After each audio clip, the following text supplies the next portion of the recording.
اس کے بعد مختلف ڈپارٹمنٹ میں جو ہے وہ سلسلے کار چلتے رہے، لیکن وجہ صرف یہ ہے کہ اگر آپ کھلاڑیوں کو تمام چیزیں مہیا کر کے دیں گے اور ریگولر وہ اپنی پریکٹس کرے گا تو وہ ہر میدان میں جیت سکتا ہے۔ اگر ایک سبزی والا اگر فروٹ بیچنے والا نیشنل پلیئر بن سکتا ہے تو میرا خیال ہے کہ اگر ریگولر کو گیم کرے گا تو اس کے لیے یہ مشکل نہیں ہے۔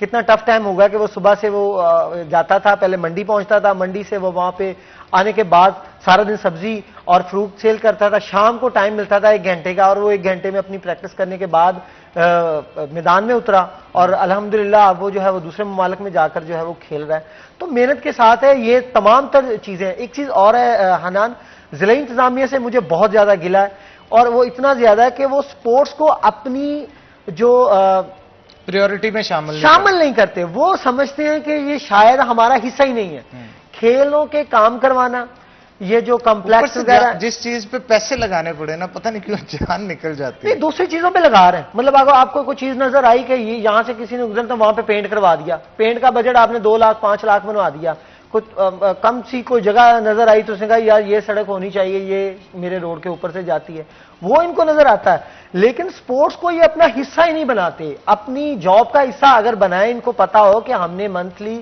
جو ہے وہ میٹنگ کرنی ہے سپورٹس ڈپارٹمنٹ۔ بجٹ کتنا آتا ہے سپورٹس کا؟ یہ جو ڈی ایس او کو آتا ہے 2% آتا ہے، اور یہ مختلف ان کے بجٹ کے طریقے اور بھی ہیں۔ بجٹ سے طریقے یہ ہیں کہ فار ایگزامپل یہاں پہ اگر کمپلیکس میں بچے گیم کر رہے ہیں، انہوں نے منتھلی جو ہے وہ اپنی فیس ادا کرنی ہے۔ اس میں بھی ایک اور چیز بتاؤں، 10% جو ہے وہ فیسوں میں اضافہ کر دیا۔ آپ چیزیں کچھ دے نہیں رہے کمپلیکس کے اندر، اور اس میں جو ہمیں فیسوں میں اضافہ کر دیا۔ اب 1520 سمجھتا تھا یہ فری آف کاسٹ ہے۔ نہیں، یہ فری آف کاسٹ نہیں ہے، یہی جو ہے وہ بجٹ اکٹھا ہو رہا ہے کمپلیکس کے الگ سے۔ اگر آپ نے پرائیویٹ وہاں پہ ایونٹ رکھا ہے اس کے الگ سے چارجز آپ کو دینے پڑیں گے۔ اس کے ساتھ ساتھ اب کچھ یہ کہا جاتا ہے کہ ایف ڈی اے نے جو ہے وہ ہاکی اسٹیڈیم کی جو دکانیں ہیں وہ سیل کر دی ہیں، اور میرا خیال ہے کہ ہاکی کی بھی دکانیں اور وہاں پہ بھی جیمز بنے ہوئے ہیں، وہاں سے بھی جو ہے وہ کرایہ آتا ہے، وہ بھی اگر بجٹ اکٹھا کر لیا جائے تو وہ بھی ان کی چیزوں کے اوپر لگایا جاتا ہے۔ اس سے ریسنٹلی اور بھی کیا جا سکتا ہے، کھیلوں کے متعلق بات کی جائے تو اسٹیڈیم بھی ہمارا اقبال اسٹیڈیم، اس کی دکانیں اطراف میں دکانیں، ان کا بجٹ بھی اکٹھا ہوتا ہے، وہ بھی ہمیں کبھی دکھائی نہیں دیا کہ اگر اسٹیڈیم پہ ریگولر لگاؤ۔ تو ضلعی انتظامیہ بجٹ اکٹھا کرتی ہے سپورٹ سے لیکن لگاتی نہیں ہے۔ علی رضا، مجھے تو 1-2 اسٹیڈیم کے حوالے سے انکشافات ہیں بڑے تگڑے قسم کے اور پروفز کے ساتھ، میں آپ کے ساتھ وہ شیئر کروں گا، اس پہ ہم انشاءاللہ جلد ایک پورا شو جو ہے وہ کنڈکٹ کریں گے۔ تو مجھے یہ بتائیے گا کہ یہ جو بجٹ ہے سارا ڈی ایس او کے پاس جاتا ہے؟ دیکھیں یہ ڈویژنل ڈسٹرکٹ کے الگ سے بجٹ ہوتے ہیں اور ڈویژنل سپورٹس آفیسر کے الگ ہوتے ہیں۔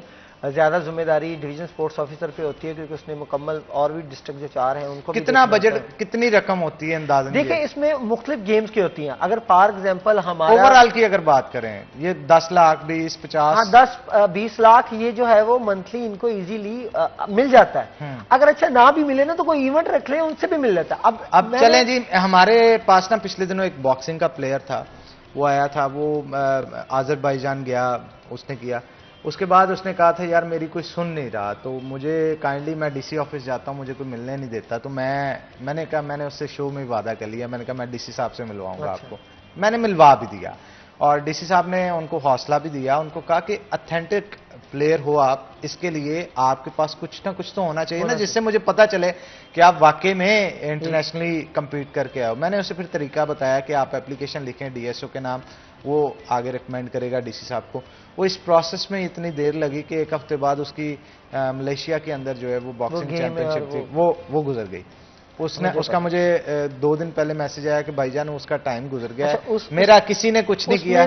اس میں بھی ایک ایشو ہے، یہ تو ملیشیا والی ہے، ایک اور گیم کے جو ایتھلیٹس کے بچے ہیں وہ بیچارے ٹکٹیں بھی اپنے پاس میں سے دیتے ہیں کہ شاید ہم انٹرنیشنل پہ چلے جائیں، ہمیں گرین کارڈ مل جائے۔ جس بندے کا جس کا بتا رہا ہوں علی رضا، آئس کریم کی مشین لگاتا تھا، اس نے آئس کریم کی مشین بیچی، اپنا موٹر سائیکل بیچا اور اپنا فون بیچا، پھر آذربائیجان گیا ٹکٹ لگوا کے۔ میں وہی کہہ رہا ہوں کہ اگر یہ سپورٹس ڈپارٹمنٹ کے لوگ نہیں دیں گے تو پھر بیٹھے کیوں ہیں؟ کس نے دینے؟ یہ بیٹھے کیوں ہیں سیٹوں پہ؟ پھر ان لوگوں کو بٹھائیں جو کام کرنے والے ہوں، ان کو صرف یہ دیکھا۔ یہ ڈپارٹمنٹ علی رضا پھر ختم کر کے ایڈمنسٹریشن کے اندر دے دینا چاہیے۔ ذرائع کے مطابق ایک ذرائع نے یہ بھی بتایا کہ یہ اب ضلعی انتظامیہ سے بھی جان چھڑوانا چاہ رہے ہیں۔ سپورٹس ڈپارٹمنٹ یہ چاہ رہا ہے، انہوں نے باقاعدہ طور پر ایک خفیہ طور پر لیٹر لکھا ہے کہ جس میں یہ کہا گیا ہے کہ ہمیں ضلعی انتظامیہ جو کچھ پوچھتی ہے، جیسے کمشنر صاحبہ اور ڈی سی صاحب کو میٹنگ میں پوچھ لیتے ہیں، وہ بھی پوچھے نا، وہ آپ الگ ڈی جی سیکٹری ہمیں ڈائریکٹ پوچھے.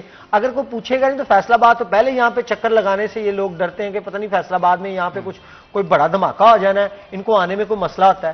مجھے نہیں لگتا کہ اب جو نئے ڈی جی صاحب آئے ہیں جان صاحب وہ یا جو ڈپٹی آئے ہیں ان کا ایک بھی چکر یہاں پہ لگا ہو, بس اپنی سیٹ پہ بیٹھے ان پہ وہاں پہ ہر اوکے کی رپورٹ مل رہی ہے. بات صرف اس بات پہ آتی ہے کہ پلیئرز کو کیا ایشوز ہیں وہ نہیں دیکھے جاتے. آپ ایسوسی ایشنز کے جو بڑے افسران ہیں ان کو دیکھا جاتا ہے. اب 10 کلب سے 20 کلب ہیں جی ہاکی کے. اس دن بھی وہ ایک بھائی جان نے جو ہے وہ کال میں بتایا تھا کہ کلب کیوں نہیں کچھ کرتے. اب یہ ہاکی کے ایشوز میں کلب اٹھے نا, بات کرنے پہ کوئی بھی نہیں, ان کو یہ ہے کہ جی پتہ نہیں ہمارے مسئلے بن جانے. اگر آپ ایشو اٹھائیں گے تو بات بنے گی. ہاکی کا بیڑا غرق کلب والے کے جو مین آگے لگ جاتے ہیں نا ایسوسی ایشن کے لوگ, وہی کرنا شروع کر دیتے ہیں. چودھری بننے کا بڑا چودھری بننے کا شوق ہوتا ہے اور کام کرنے کا. اگر آج میں کسی کو کہہ دوں نا کہ آئیں آپ کا میں نے انٹرویو کرنا ہے اور اس پہ آپ بات کریں, تو وہ کہیں گے نہیں نہیں آپ ہمارا نہ کریں, ہم آپ کو بندے دے دیتے ہیں وہ اس پہ بات کرتے ہیں, وہ کر لیں گے اس پہ بات. تو جب آپ بات ہی نہیں کریں گے تو آپ اتنی بڑی سیٹ پہ بیٹھ کے کر کیا رہے ہیں؟ پھر یہ کہ بچوں کا جو ہے وہ کھایا جا رہا ہے نظام, جو آپ بچوں کو دکھا کر وہ گیم کرواتے ہیں, پرائیویٹ ایونٹ ہو جاتے ہیں. پرائیویٹ ایونٹس جو ہیں وہ ان کے الگ سے بجٹ مل جاتے ہیں ان کو.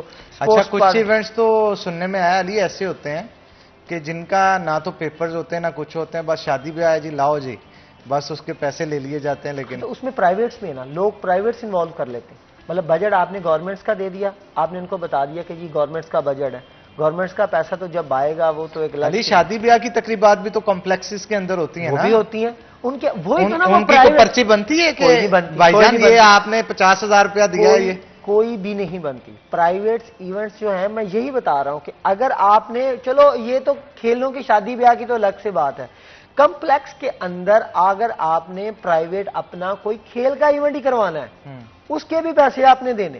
میں بتا رہا ہوں اب تو فیسیں بڑھا دی ہیں, کمپلیکس کے اندر کچھ بھی نہیں پڑا. آپ چلے جائیں, یہ ریسنٹ کمپلیکس ہے گرنے والا ہے, اس کی ڈینجر بلڈنگ کو قرار دے دیا گیا, پتہ نہیں کب یہ جو حال جو ہے وہ گر سکتا ہے, لیکن اس کے باوجود وہاں کی فیس جو ہے 1520 کر دی ہے. اب دن کے وقت دیکھیں وہاں پہ کوئی نہیں ہے. جم کے جو ایتھلیٹس کہ بچیاں جو ہے وہ یہاں پہ گیم کرتی ہیں, جم کی حالت دیکھی آپ نے علی رضا, ہے ہی نہیں ہے, سامان ہی نہیں ہے جم کے اندر. کہاں گیا سامان تھا؟ سامان تھا, سامان آیا وہ پتہ نہیں کہاں گیا. اسی طریقے سے جو رنگ ہے یہ بھی اکھڑ جائے گا, پتہ نہیں چلے گا. ایک الفتح کمپلیکس میں اسکواش ہال ہے جو 5 کروڑ اور 40 لاکھ یا 45 لاکھ کے لگ بھگ بنا ہے. اچھا مزیدار کی بات ہے اس کی بھی یہ حال ہے کہ وہ بھی ایک دن بھی جو ہے وہ چل نہیں سکا, ایک دن بھی جو ہے وہاں پہ میچ نہیں ہو سکا. اب وہاں پہ جو ہے وہ بھوت بنگلے کا جو ہے وہ منظر پیش کر رہا ہے, تالے جو ہے وہ کنٹینیو جو ہے وہ لگے ہوئے ہیں اور پتہ نہیں کب تک چلیں گے. اور وہاں سے بھی انکشاف ہوا ہے کہ وہاں سے بھی جو ہے وہ سامان کو جو ہے وہ چوری کیا گیا. تو یہ کھیلوں کے ساتھ مذاق کر رہے ہیں. دوبارہ میں پھر اس بات پہ آؤں گا, اگر ضلع انتظامیہ کے افسران, ہماری کمشنر صاحبہ, ہمارے ڈی سی صاحبان اگر اس ذمہ داری پہ بیٹھے ہیں تو کھیلوں کو اپنا حصہ بنائیں, اپنی جاب میں شامل کریں. ہم نے کیوں نہ ایک ہم سسٹم شروع کرتے ہیں, کیوں نہ, مطلب ہم یہ ساری ڈسکشن اسی لیے کر رہے ہیں نا کہ اس چیز کو بہتر کیا جائے.